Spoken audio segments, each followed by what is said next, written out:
Halo teman-teman, terima kasih atas waktu dan kesempatan yang diberikan kepada saya. Saya Maria Basildo Elu dengan NPM 52189037 akan mempresentasikan tugas metodologi penelitian saya dengan judul Analisis Fitokimia dan Identifikasi Senyawa Ekstrak Polar Akar Annona reticulata L. Yang berikut adalah pendahuluan.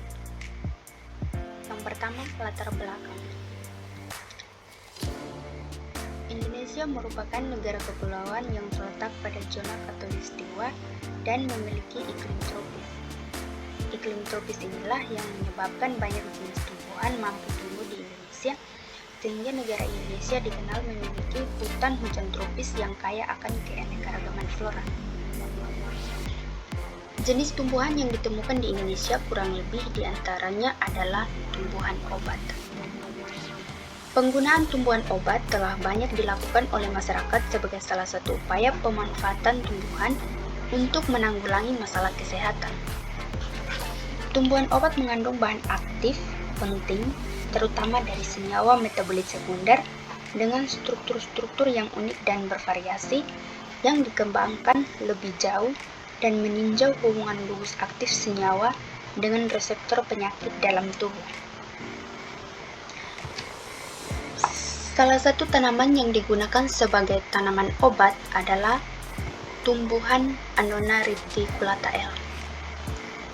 Tumbuhan ini adalah sejenis pohon kecil yang mana milik keluarga Annonaceae dan termasuk dalam kelompok tumbuhan perdu, dianggap sebagai salah satu tanaman yang secara tradisional digunakan untuk pengobatan berbagai penyakit seperti diabetes mellitus, dysuria, infestasi cacing, dan kanker kulit.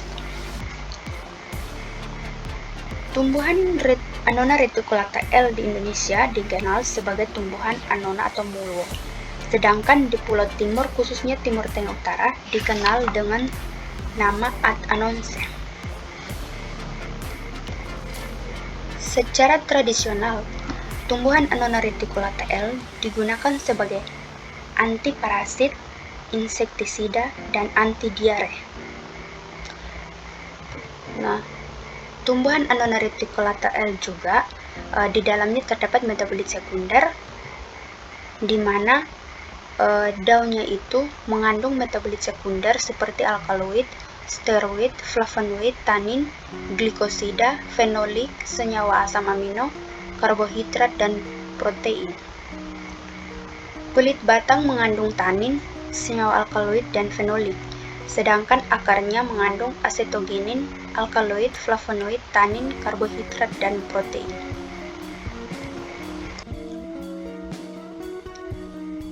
Penemuan terdahulu mengungkapkan bahwa kulit akar Annona reticulata L memiliki aktivitas antioksidan dalam uji laboratorium menggunakan DPPH radikal bebas pemulungan dan tes pemulungan H2O2. Ekstrak jenis tumbuhan ini menunjukkan efek penghambatan yang menarik terhadap bakteri Bacillus subtilis, Escherichia coli, dan Candida blanchi. Tumbuhan Annona reticulata L di Kabupaten Timur Tengah Utara, masyarakat setempat memanfaatkan tumbuhan tersebut sebagai makanan pada buahnya, dan daunnya dimanfaatkan masyarakat sebagai obat tradisional untuk mengobati malaria dan diare dengan cara dimasak.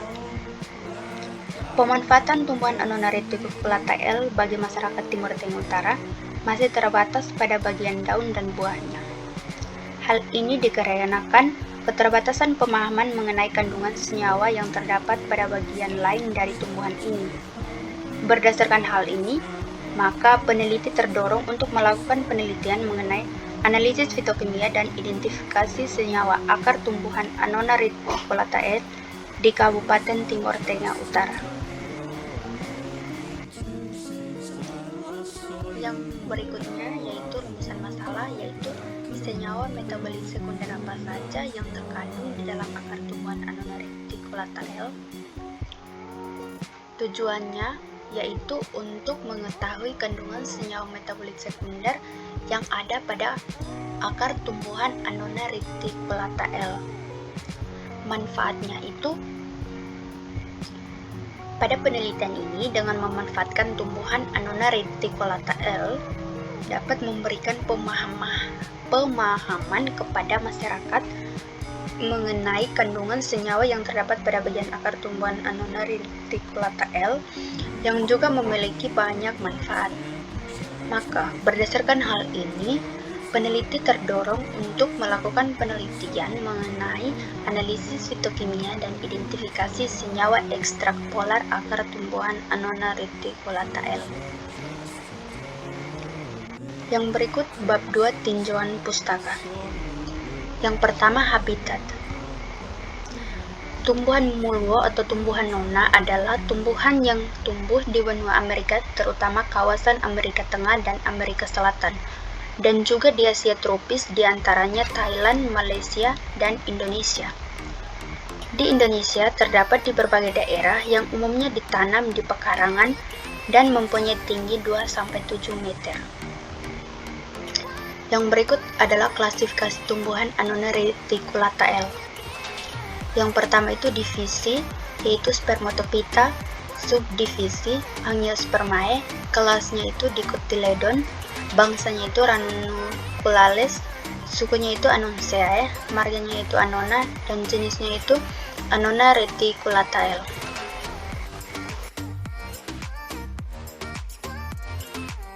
Yang berikut adalah morfologi dari tumbuhan Annona reticulata L. Daunnya panjang berbentuk taji, menajam pada ujung dan pangkalnya dengan permukaan kasar. Pohon buah nona berbentuk perdu dengan ketinggian pohon dapat mencapai kurang lebih 7 meter. Semua bagian tanaman jika diremas berbau kuat. Kelompok daun waktu kuncup tersusun secara katup, segitiga kecil pada pangkalnya bersatu. Mahkota daun terluar berdaging sangat tebal, dari dalam putih kekuningan, dengan pangkal berongga akhirnya berwarna ungu. Warna buah nona waktu masih muda, hijau keabu-abuan dan merah muda, dan ada lapisan warna hijau jika telah masak. Buah nona berkulit halus dan sedikit berbedak, biji berwarna hitam mirip dengan biji srikaya. Yang berikut adalah senyawa metabolit sekunder. Metabolit sekunder adalah senyawa organik yang tidak esensial bagi pertumbuhan organisme dan memiliki bentuk yang unik dari spesies yang satu dengan yang lainnya. Senyawa metabolit sekunder memiliki fungsi untuk mempertahankan diri dari kondisi lingkungan yang kurang baik, misalnya untuk mengatasi hama penyakit. Metabolit sekunder berasal dari senyawa-senyawa alami yang diisolasi dari kultur mikroorganisme seperti tanaman. Tanaman dapat menghasilkan senyawa metabolit sekunder seperti flavonoid, alkaloid, saponin, steroid, dan lain-lain. Yang berikut adalah isolasi senyawa-senyawa pada tumbuhan Annona reticulata L. Yang pertama itu ekstraksi secara maserasi. Ekstraksi adalah proses pemisahan bahan padat maupun cair dengan menggunakan pelarut tertentu, di mana pelarut tersebut digunakan untuk mengekstraksi apa saja yang kita inginkan. Tujuan ekstraksi adalah untuk mendapatkan kelompok senyawa kimia dengan menggunakan pelarut tertentu dalam sampel. Yang berikut adalah screening fitokimia.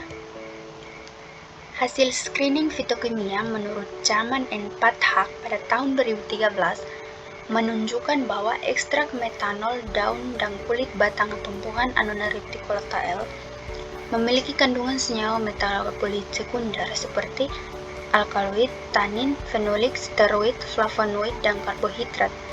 Sedangkan menurut Bharadwaj et al. Pada tahun 2019, ekstrak akar metanol tumbuhan Annona reticulata L menunjukkan adanya alkaloid, acetogenin, karbohidrat, flavonoid, tanin, protein, saponin, dan steroid. Yang berikut adalah kromatografi lapis tipis.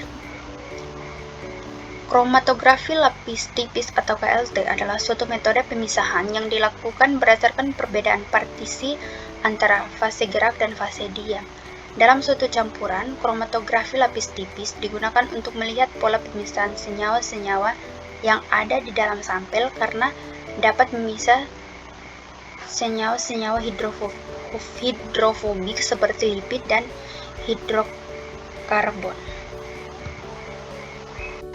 Yang berikut, kromatografi kolom.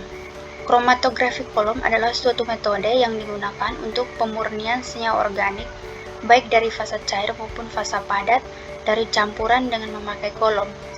Pada kromatografi kolom digunakan juga media fase gerak dan fase diam.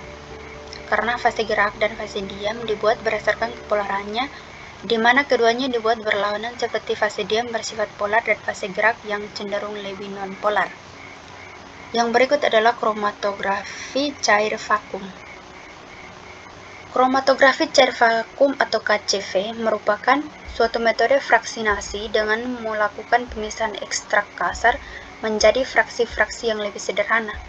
Pemisahan yang dilakukan dengan memanfaatkan kolom yang berisi fasa diam dan aliran fasa geraknya dibantu dengan pompa vakum. Kromatografi cair vakum dilakukan untuk memisahkan senyawa metabolit sekunder secara kasar dan menggunakan silika gel sebagai adsorben dan berbagai perbandingan pelarut, menurut Anonim pada tahun 2017. Yang berikut adalah hasil penelitian tumbuhan Annona reticulata L. Hasil yang diperoleh dalam penelitian terdahulu menyatakan bahwa ekstrak etanol Annona reticulata Lin menunjukkan adanya alkaloid, protein, asam amino, flavonoid, glikosida, saponin, tanin, dan karbohidrat. Selanjutnya, ekstrak etanol menunjukkan tidak adanya steroid, lemak, dan minyak. Yang berikut bab 3 yaitu metode penelitian. Yang pertama, waktu dan tempat penelitian. Penelitian ini akan dilaksanakan di Laboratorium Fakultas Pertanian Universitas Timor. Pengambilan sampel tepatnya di Desa Tasinifu, Kecamatan Mutis, Kabupaten Timur Tengah Utara.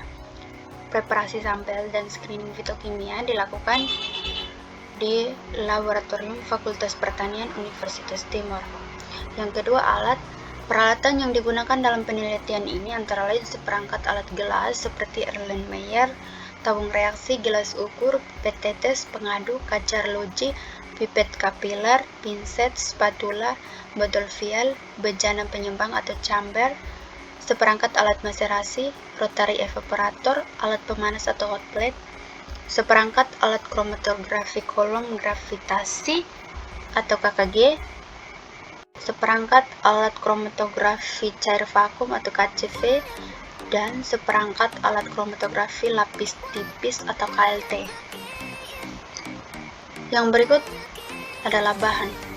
Bahan-bahan yang digunakan dalam penelitian ini antara lain kulit akar Annona reticulata L sebagai sampel, pelarut organik antara lain pelarut N-heksan, dimetil oksida atau CH2Cl2, metanol, aquades, DPPH, plat KLT, silika gel untuk kolom, silika impreg, reaksi penampak noda serum sulfat atau CeSO4 dalam H2SO42N, larutan FeCl3 5% dalam metanol, kapas steril, aluminium foil, kertas saring Whatman 40, HCl-pekat, natrium hidroksida, aluminium klorida, dan natrium asetat.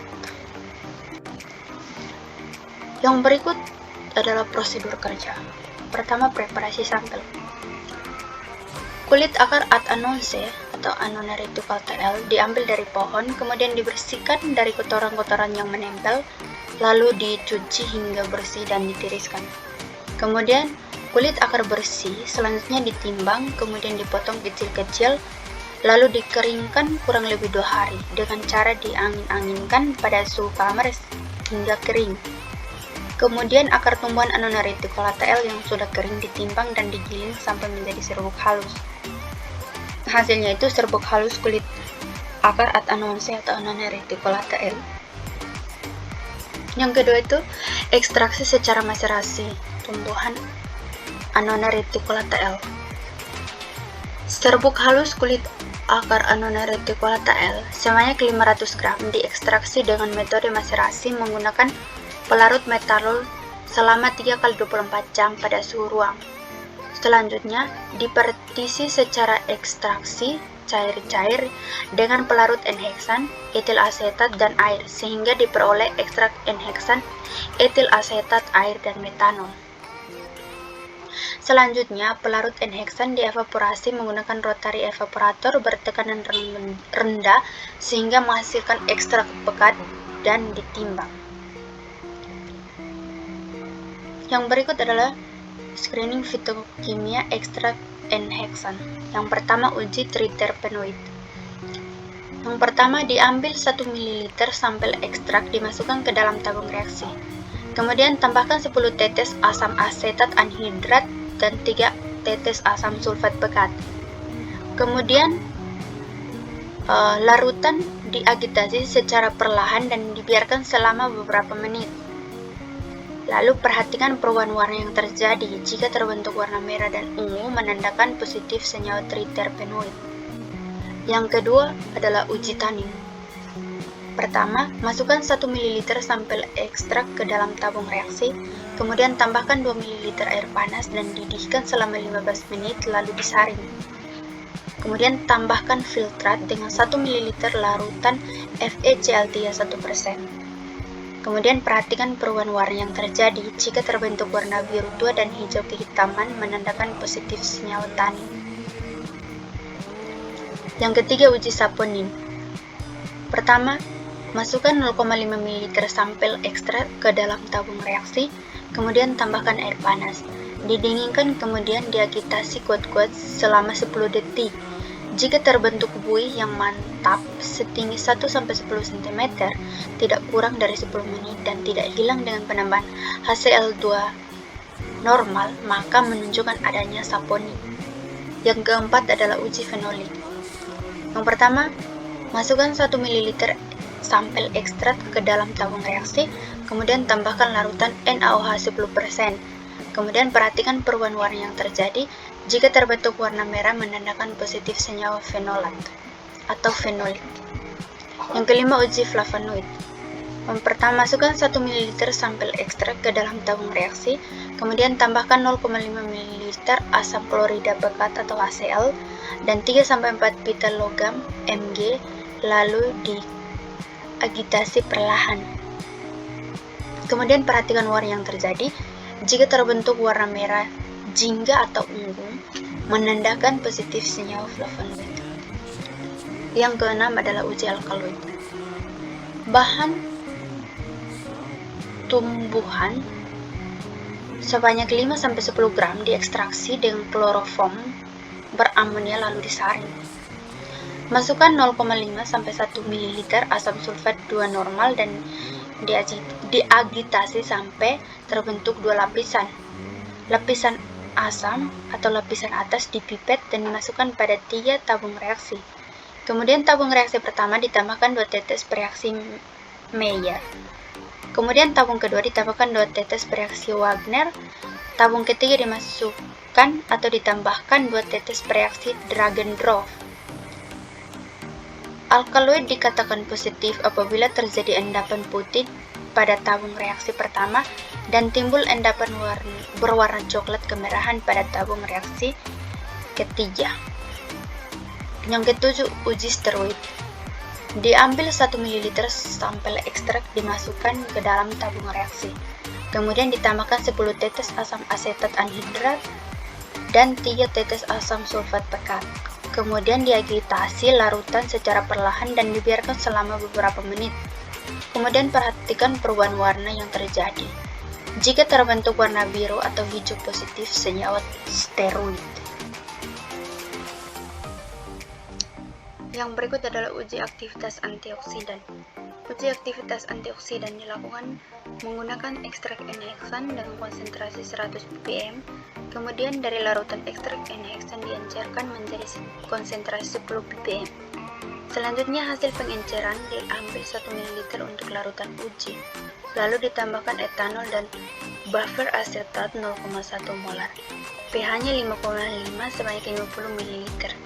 dan dimasukkan 50 ml atau 5 kali 10 pangkat minus 4 molar DPPH.